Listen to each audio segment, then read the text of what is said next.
Hit a live button. We wait until it goes, and there it is. All right, everybody, come on in. I got a treat for you today. We're going to have some fun. I'm joined by Juliet Jeske. She is a graduate of the Newmark School of Journalism, which is part of the fabulous City University of New York. For a living, she watches Fox News, as she says, so you don't have to.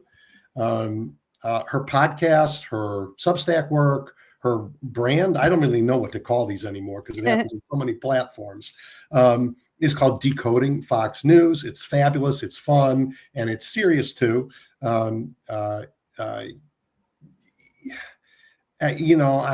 has a background as a performer on top of everything else, and including fun comedian work, which may be the only thing that lets a human being survive watching so much nonsense. Anyway, Juliet, thank you for joining me. Thanks for having me. In the small world, category, Jeff Jarvis has been on this show. I know the two of you go way back. And yesterday you were on with my friends John Tester and Marissa. Yes. Yeah, that was kind of hilarious because they teased me because I hadn't watched a full length episode of their show, and I'm like, I don't watch anything anymore. Right. I don't watch shows I want to watch. People tell me about something that's going on, like in a television show or something, and I'm like, I don't even pay for streaming on any platform because I don't have time to watch anything. So yeah, I'm like, oh, I would love to have seen that. They do a good job. They're great. They're great. Great. Yeah, I've seen clips of their show. How long have you been doing this? Well, I got my start researching the Proud Boys sort of by accident because I just didn't like them. I was kind of horrified by them. And so when I got to grad school, I had that under my belt of like going after like the worst of the worst. And I've heard that phrase before. Yeah.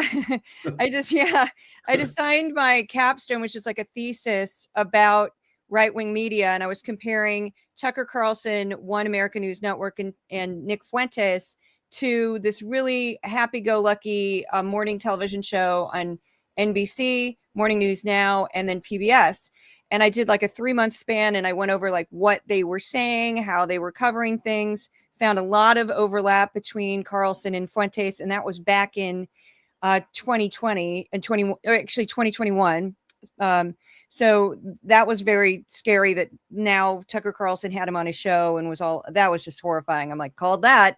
And Jeff Jarvis, who founded Entertainment Weekly, who I didn't know that well. He was at my school, but he wasn't one of my teachers.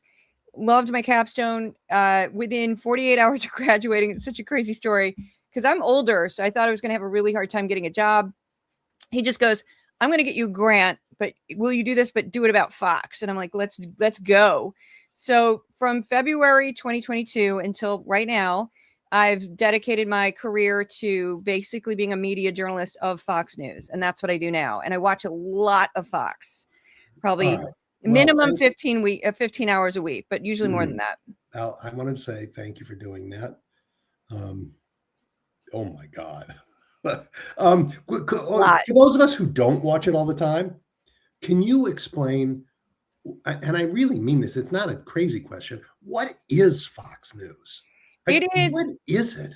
It's like I described. And why is it successful? Well, it's kind of like true crime in that people, like women, especially weirdly, women are the audience for true crime, love watching a story about a serial killer or a murderer because it's safe to watch the story. Yep. But it's kind of thrilling to hear the intrigue and the drama, so like a horror film. And I think that Fox News is kind of a paranoia fear roller coaster for folks who a lot of them are near the end of their life. They're seniors. They've been, retired for years and years, and they sit down, they turn it on, and it's this kind of constant, they're coming for you and we'll save you and don't worry. And it tends to pit the kind of upper middle class white person as the victim. The culture is changing and it's toxic and it's terrible.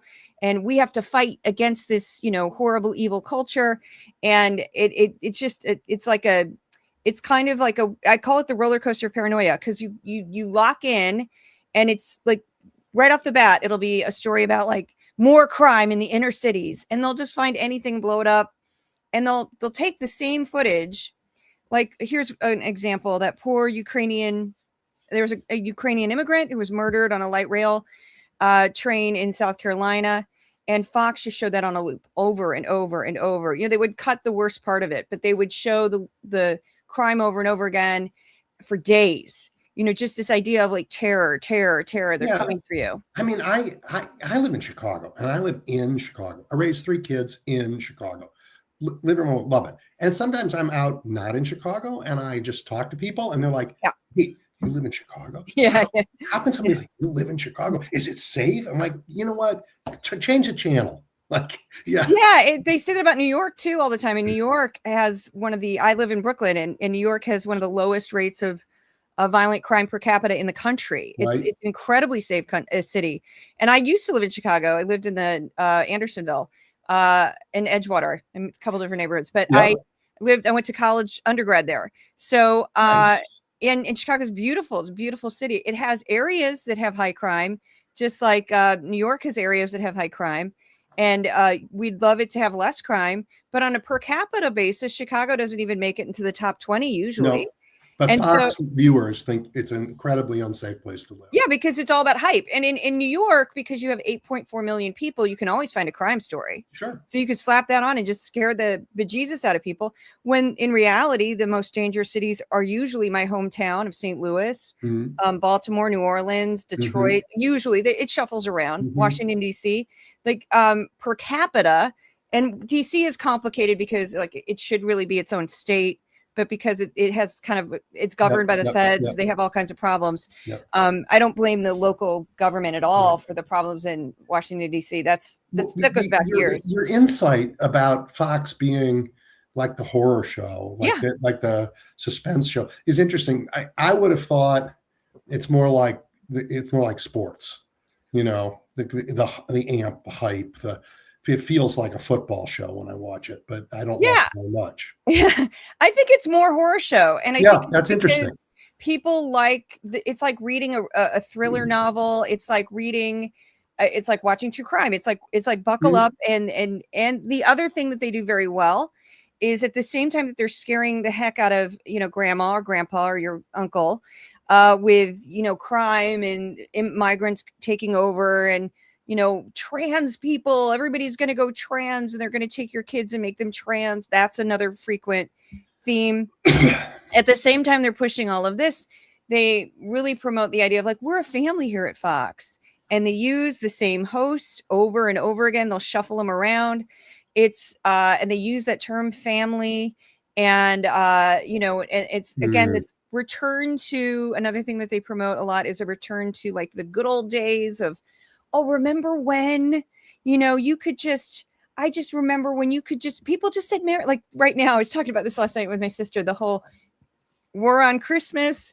And I was joking. I said, in reality, happy holidays came out of corporations wanting to sell to everybody. And they've turned that into like attack on their faith when it's like, well, actually, the department store wants everybody to shop there, not just Christians. And they turn, like war on Christmas gets really comical because especially like New York, which is an incredibly diverse city, huge Jewish population, huge Muslim population. You walk down Christmas is everywhere. It's like Christmas exploded in Midtown. So it's just hilarious that people are like, a war on Christmas. Yeah, war on Christmas is ridiculous. Okay. So there are others now trying to copy this formula. I mean, you have OAN, you have Newsmax, maybe News Nation, maybe now CBS. I mean, are you going to have to add a CBS? Not yet. Fox News is like, it's like holding on to the tail of a dragon. It's so hard to keep up with them. And one of the things that's really challenging about the job that I did not anticipate is this just came up because there was a story about a possible war crime. I had to sort of describe it in my newsletter and then describe how Fox was reacting to it. And I was like, as soon as I got into it, I went, this is why there's beats. And this is why journalists dedicate themselves to a beat, because the terminology and the way you talk about things with the military is very exact. Very specific. And you don't want to screw that up. And I was just like, ugh. And what happens to me is every week, depending on what they're talking about, I have to tackle a new topic. And there's times I do feel in over my head, because I'm like, if I make a mistake, boy, will I hear it, because my readers will go, oh, you did it. It's like this. So that one was, so I'm just constantly moving the goalpost with them. But in another way, I lucked out in that this is a series of accidents. When I was in grad school, my concentration was data and business, and it was business kind of by accident. And that was the best concentration for media journalism, because in business we learned all the economic indicators like jobs report and CPI, PPI, all these things that I use constantly because of Fox. And had I gone into the political wing of my grad school, I would have not known any of that. And now I use Fred constantly. And that's like Federal Reserve economic data. Yep. And like I would only knew how to use it because I was a business concentration. So that was a happy accident. But yeah, it's a trip. Fox was, when they went through the litigation with the voting machine company, right? Yeah. We learned that they are knowingly lying to their audience. Yes. That they're telling each other, look, Donald Trump's a danger, says Tucker Carlson, right? Yeah. While he's telling everybody else that he's the greatest thing in the world. Yeah. They knew that that Rudy Giuliani and I forget her name, that woman lawyer that they had, were lying all the time, and they put them on their sets. How does this not impact their audience? Oh, it was Sidney Powell. Sidney Powell. We were talking about she had the crazy outfits. Yeah, and It completely ignored it. The way they handled it, which was crazy, and it's very they create their own reality. So if they don't want to report on something, they simply stop talking about it. And when the Dominion lawsuit finally was settled, when the settlement came down, they had they did one brief message on air in the middle of the day when no one's watching. Required to do as part of the settlement. And it was like at 1:00 in the afternoon or something. And they just made one statement, and then they never talked about it again.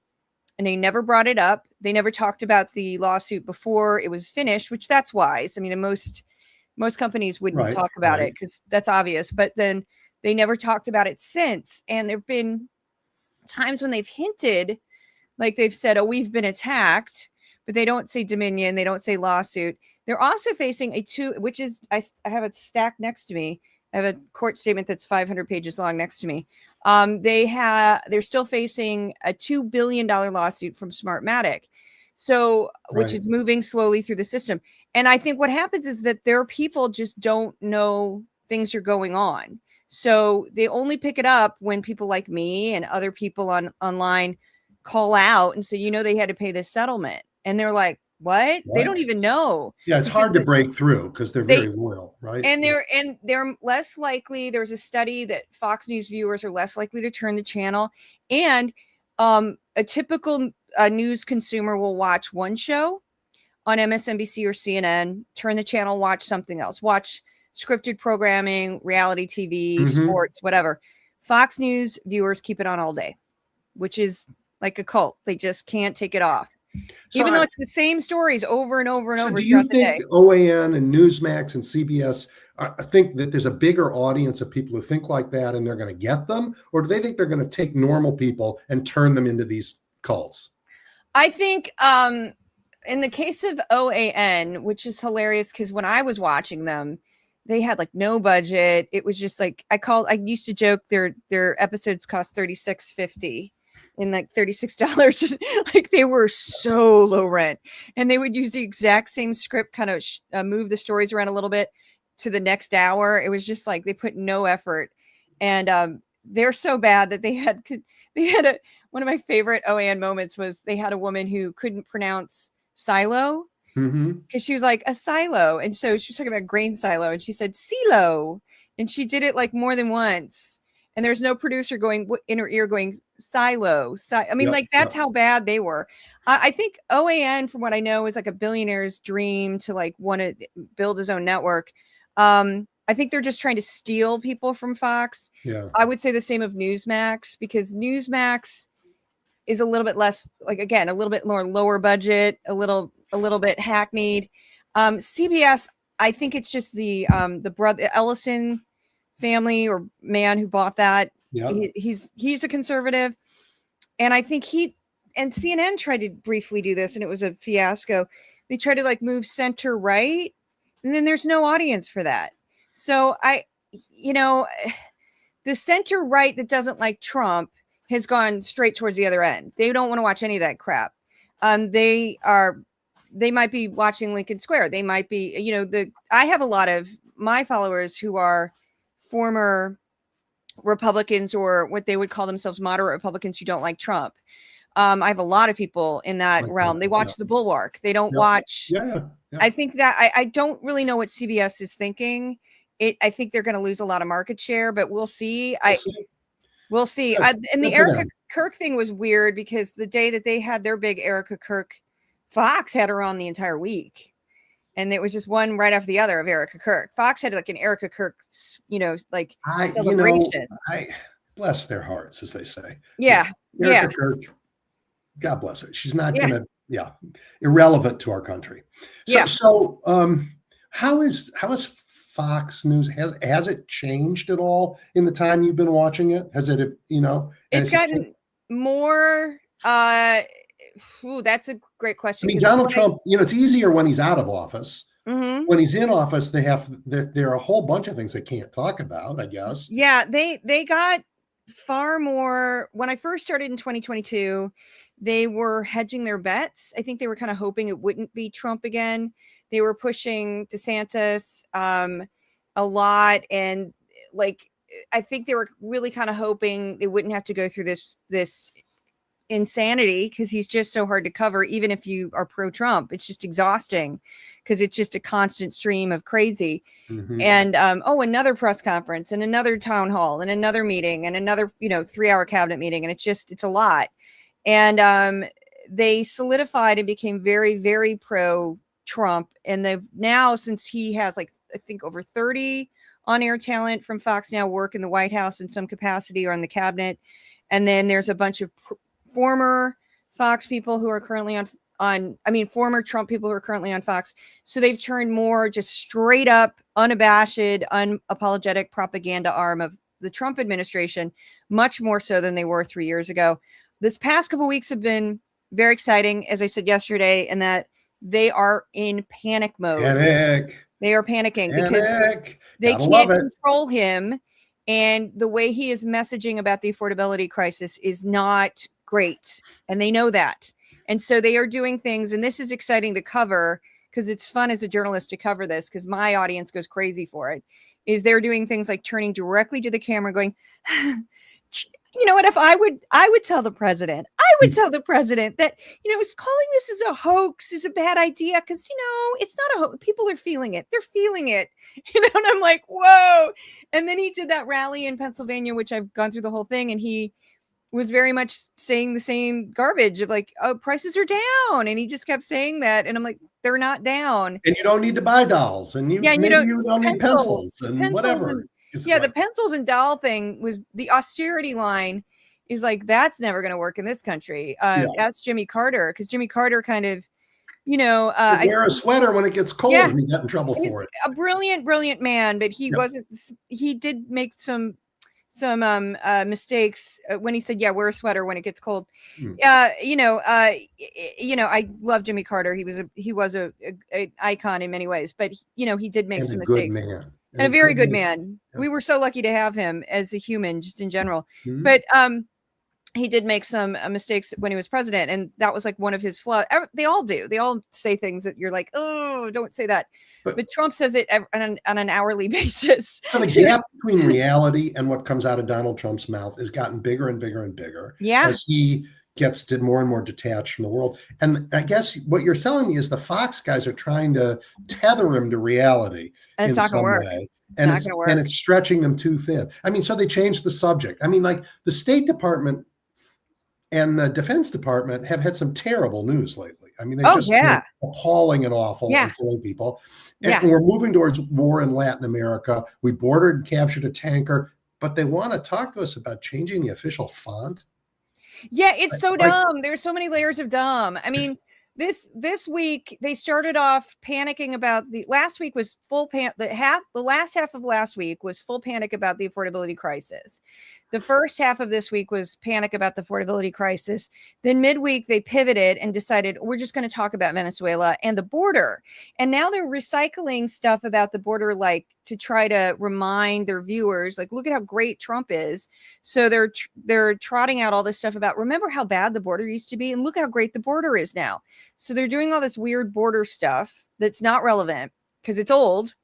And I always scream at my computer. I always say when they're talking about how great he sealed the border instantly. I'm like, yeah, because he's breaking the law. Like, but they leave that out.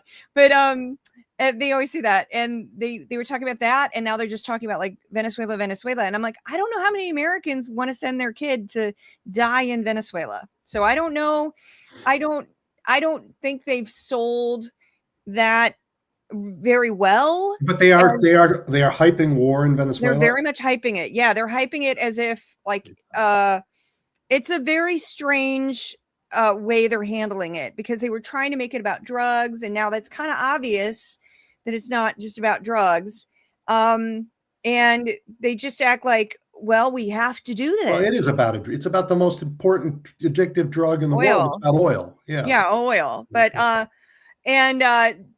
it's one of these things too where they act like it's almost an inevitability. Like we have to do this. And I'm like, I can't imagine. One of the things that's been very interesting, because Trump has made so many missteps in the second term, just so many miscalculations, is he's put so much effort on foreign policy. And when you look at polling, it's the lowest thing for most voters, both parties. It's at the very bottom. Unless we are involved in a war. Most Americans just don't pay attention. They're more worried about, affordability, yeah. Jobs, the state of the economy. Yeah. So they don't worry about stuff like our negotiations with some war in another country, where we're not involved. They just don't care. And so he's put so much effort towards that he's kind of neglected to even mention domestic issues, and they're starting to pick up on that as like, pull him in, pull him over. And yet what is he doing? Let's take a tanker, let's enter Venezuelan airspace. And I, like yesterday, I said out loud as I was watching it, I said, we sound like Iran. Like we're stealing tankers and we're sending ships where we shouldn't. And that's what Iran does. Like, what are we doing? I mean, I'm not a fan of Maduro, but know anything about the president's pardons? Does the audience know, what are they? Well, I mean, I just a whole bunch of topics like that, like the corrupt pardons. I don't know. The only time they heard about the Honduran president. They did get that one. Former Honduran president. The only reason why that got mentioned on air is Jessica Tarloff, the liberal on the 5, shouted it out. Yeah. And they really had nothing to that was kind of a glorious moment, because she managed to whip that out. And she's brilliant. And she just like rapid fire got it out. And her co-hosts just were like, they had no response to it. Yeah, they didn't not on our air. They had no idea how to respond to that. And then they just sort of pivoted to another topic. Okay. And I was like, wow. And then they tried to explain when he pardoned the crypto guy, of like, oh, that's no big deal. And then right now, the one that has not gotten mentioned on air that I can recall for any length is the guy who, Gentile, who ripped off a bunch of people, and like normal everyday people just ripped them off. And, Trump pardoned him basically because he's a rich guy. They haven't mentioned that one. PBS did a whole segment on all the shady pardons with a lawyer who's a pardon lawyer, and they explained it. But Fox has pretty much ignored that. And how about I mean, as a Chicagoan, I sure got up close and personal with Greg Bovino and ICE and those guys. And I'm so proud of the way this city fought back, and defended its own and defended each other and looked after neighborhoods that were really hurting. How is the ongoing assault on cities? Now it's New Orleans and Charlotte. They're going to come back here when the weather gets a little nicer for them. tough guys, but it's cold and they can't handle it. You know, how's that story coming out? Well, the way they frame all of that is I kind of have to make up my own categories because I have a spreadsheet of every single thing that's discussed, every single episode. And then at the end of the year, I come up with totals. It's the only way I can do it. I have these crazy spreadsheets where if they talk about something, I call it like, in some of my categories that I've kind of created based off of how getting used to how they talk about things. It's like Democrats are terrible is a category. And I call that category attacks on ICE because they always frame it as ICE being the victim. And so they'll show protesters who are not committing violent acts. They're not committing vandalism. They're just sometimes they're in City Hall or they're at the legislature, you know, with signs, or they're the enemy. And yes. And then Fox will frame that as poor ICE. They're being attacked. And I'm like, no one's attacking them. That is First Amendment rights. People are expressing their beliefs. ICE is the ones with the guns. ICE are the ones with the gas canisters. ICE are the ones with the armored personnel carriers. And the rest of us have whistles. I mean, seriously? Yes. And they frame any sort of protest or any sort of pushback against ICE as a threat to the safety of ICE agents. And I'm not kidding. Do they still say, Juliet, that they're here to take the worst of the worst? Oh, yes. They say that every day. And they insist. But that's not what they're doing, right? And the other thing they said once is when Tarloff brought up that citizens were getting arrested and detained. Yes. Greg Gutfeld snapped back at her and said, well, that's probably not real citizens, or that's some sort of, you know, trick. They're trying to get picked up by ICE and then say, haha, you know, like, what? And it was this crazy explanation that didn't make any sense. So yes, they view ICE as victims, and they'll even have them on and say stuff like, well, when we got there were protesters and they were screaming at us as if we're the bad guys and we're just trying to protect Americans. And that's how they frame it. And and in Chicago, you have Kat Ebeguzela, who is running for the 9th district, and she just moved there. She's a young woman. She used to kind of do what I do, and she was arrested, and Fox tried to avoid saying her name because they didn't want to accidentally give her publicity. But when she actually had her court date, they finally mentioned her, and I was like, oh, so yeah, you talk about people like fighting back. You know, she's literally been tossed by an agent. They threw her. A lot of people have had that experience. Yeah, and she's a little tiny thing, so they picked her up and like threw her. And she's like 5 feet tall. She's petite. So they like threw her and she fell. And so it's like that kind of sense of they make her out to be the villain because she's, you know, that's how Fox, a 5 foot tall woman who's 26 years old is going to viciously hurt. Like she can't, with no weapon, she's going to hurt. And a man who's twice her weight. So protest is in their view seditious. It's the same view that Donald Trump has. Yeah. Yes, they do not think people should be able to. They downplayed No Kings. They acted like No Kings was no big deal. That was hilarious because you had image after image after image of just like huge crowds, and they're like, "Well, they're all paid." And I'm like, "I didn't get my check." I know. I'm like, "What are you talking about?" I'm like, "Who's paying them?" So that was. I'm like, that'd be a lot of payments. They basically say all protesters are paid. Oh, another thing they got caught doing on ProPublica did this. They found out they were using old footage from George Floyd protests, recycling it and making it seem like this was this year against ICE in the West Coast. And they were doing that. They got busted doing that. They of course, Antifa is this evil, you know, mastermind organization that doesn't actually exist. Right? Yeah, that's the other thing they do. So yeah, you can't. It's like watching Opposite Land sometimes. It's just but they are successful, and they have poisoned the minds of a lot of Americans, and very dangerously, seriously. And I don't know. I mean, we live in a land of First Amendment. People can say whatever they want, including Fox. Yeah. Although it's cost them now $1 billion in fines, and may cost them more because there are actual limits to the lies they can tell if people are willing to try and hold them to account. Yeah. Are they positioning someone for a post-Trump world? Is it Don Jr.? Is it Marco Rubio? Is it Greg Bovino? I mean, who is their hero for the next world? Right now, they're trying to go with JD Vance, but I They're trying to don't. go JD I Vance. don't know if that will work because he's not charismatic. He comes across as like very robot-like and odd, and he's got like some issues with his wife that I don't know what's going on, but it doesn't seem very happy. I He don't said want to. he said, "I'm so sorry she's not a Christian." Yeah, that's I mean, not great. hello, like, didn't he I know that when he married her? Yeah, I don't want to criticize Usha because she's just sort of stuck, and I hate when people go after people's spouses, but there does seem to be some issues He's there. the one who And went after her. You yeah, didn't. he I did. didn't. Yeah. He did, and that's really sad because it's like you knew she was Hindu when you married her and met her, and so that's like weird and crazy. But they've tried to have him on more often, and they have interviews with him, and they Wait, I got to back up, Juliet. Anybody who publicly attacks their spouse, yeah. is like, that's just like, forget it.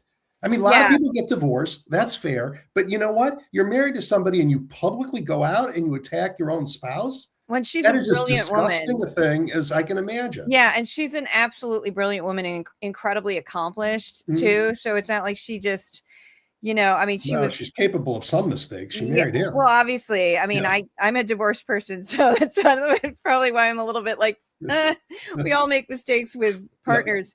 But she is an absolutely brilliant woman, incredibly well educated, and she was very ambitious in the whole 9 yards. And then she got stuck in this situation that's quite sad. I think for her. But you said, but Fox is like they're giving him more platform. They are, and I Yeah, don't think it's working because, like, when I saw a great example is I go through all this extra stuff because it's kind of important to my job. The Charlie Kirk Memorial, like celebration.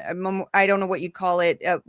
It was very long. They had the fireworks, which was very odd to do at somebody's memorial on stage, but it was hours long. It was like several hours long at that like arena. And I watched every single speech and JD Vance's, and I was like pulling things from it because I did a podcast on it. And when it got to JD Vance, I watched his entire speech twice because I couldn't get anything from it. There was nothing to pull. It was just generic, boring, dull. It was like, is that a human? Did AI write this? Is he AI? It felt like he was so underwhelming that I was like, wow. The only person who came across is like Marco Rubio came across much better in that event because he came across as like a human being. And who knows, he might make a go for it. But Fox is sort of, they know that they have to stick with Trump for now.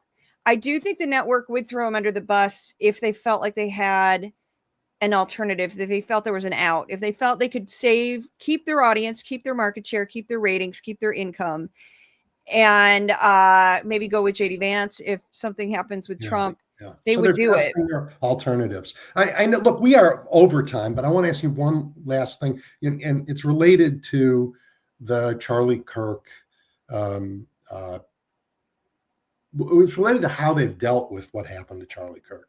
My sense, and I read this recently, and it was like an aha, and I wonder if you see this on Fox, is the right wing taking the assassination of Charlie Kirk as like a Reichstag moment and saying, because of this, we have to go after the left wing using all the tools that we would attack terrorists with? Are they trying to make that moment, give them permission to take away all our freedoms in order to take away all opposition? I don't know if I would go that far with it.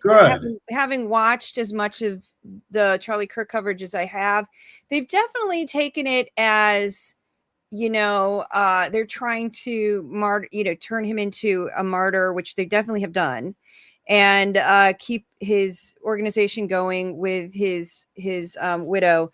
And they do feature Turning Point USA quite a bit. They just, when in doubt, they've shown entire rallies.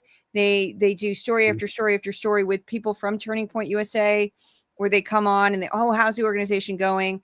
they've turned Turning Point USA. And that one thing I would say that the parallel is, I don't know if I'd go Reichstag, because I don't see them saying stuff like we need to arrest people, round them up, and the panic level's not that high, but they definitely have turned Turning Point USA into like their youth movement. I'll just say it without using the word, but the youth movement, the word that we don't want to say, but the youth movement of like the recruiting of the next MAGA movement. And I think they are definitely, I see some awareness, and this is dark, but I see some awareness in some of the people on Fox that they know when Trump dies, MAGA's dead. It's not, they don't have a replacement for him.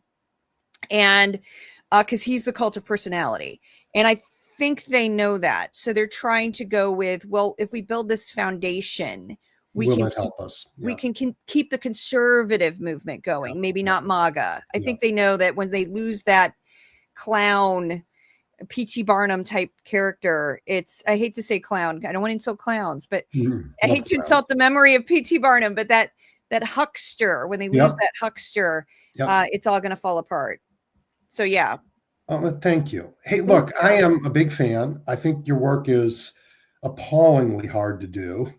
And I know I'm not asking this, not that it's in my head, because I know you've been asked this a million times, like, how has it affected you? How have you survived? But look, I'm going to say you've clearly survived. You're clearly thriving. You figured it out, whatever the magic formula is. I loved what you did this week when you wouldn't show his face and wouldn't show his voice. Oh yeah, I do that all the time. I'm more coming. Yeah. I mean, so tell people how they can consume Fox without watching it. Well, you can subscribe to my Substack. You can be a free subscriber. Some people think they have to pay. I'm like, absolutely not. Most like everybody on Substack, most of our subscribers are free subscribers. You can also find me on Twitter, Threads, all the, Instagram, YouTube. If you can just take, like, what's so great about Instagram and Facebook, I'm in all of the social medias except for TikTok tends to flag all my work. So I'm kind of pulling away from TikTok. It's just too much hassle. But you can just watch a 2-minute, 3-minute video. And I'm usually being critical of it. Or if you see it in the context that I'm showing you, you don't have to watch an hour of the 5. You can see 2 minutes and know that, you can understand. I always say I created this project so people can like understand their crazy uncle better, or why their parents are so angry all the time. So you can sort of get what you can sort of understand, decode the messages they're getting. So that's what I say. You can do that instead of living. I think it's bad to live in a bubble of we all think alike and we're all reasonable and rational. It's like, well, actually, no, you got to understand what we're fighting against right now and why so many people have gotten sucked into this movement. So that's what I would say about that. All right. Well, thank you, Juliet. Really a pleasure talking to you. I hope we do it again sometime. Thanks so much. Keep warm in Chicago. Thanks so much. Bye. Bye.